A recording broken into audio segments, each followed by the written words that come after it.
il problema. E parliamo di economia, c'è una battuta d'arresto per l'industria. A luglio sono diminuiti fatturato e ordini, a conferma che la ripresa è ancora fragile. Sindacati e imprese chiedono al governo azioni più decise e il ministro Tremonti dice dobbiamo essere più ambiziosi. Sentiamo Carmen Santoro.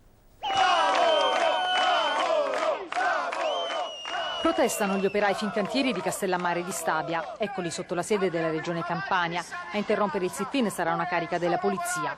Dietro questa giornata di tensione la cassa integrazione e la mancanza di commesse per la costruzione di nuove navi. Ma con il posto a rischio sono in tanti. Qui alla Fiat di Mirafiori dalla prossima settimana ricomincia la cassa integrazione e altra ce ne sarà. Un mese dal 13 ottobre ha annunciato il Lingotto. E a Singhiozzo lavoreranno tutti gli altri stabilimenti Fiat. Continuano a pagare un prezzo alto i lavoratori dell'industria Made in Italy.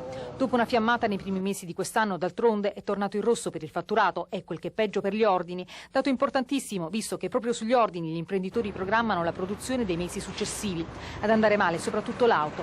La ripresa si fa attendere. Per crescere davvero bisogna essere ambiziosi. A dirlo il ministro dell'economia Tremonti, ospite di Confcommercio.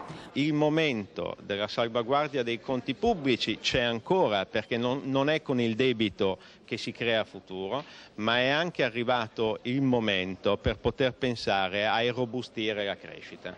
E alla politica si rivolge pure Bonanni affinché la smetta con quello che il leader della CISL definisce lo sgoverno. Noi dobbiamo scatenare un'offensiva, sindacati e imprese, per chiedere a noi di lavorare a che si possa rafforzare l'azienda, ma ai governanti nazionali e locali di fare molto di più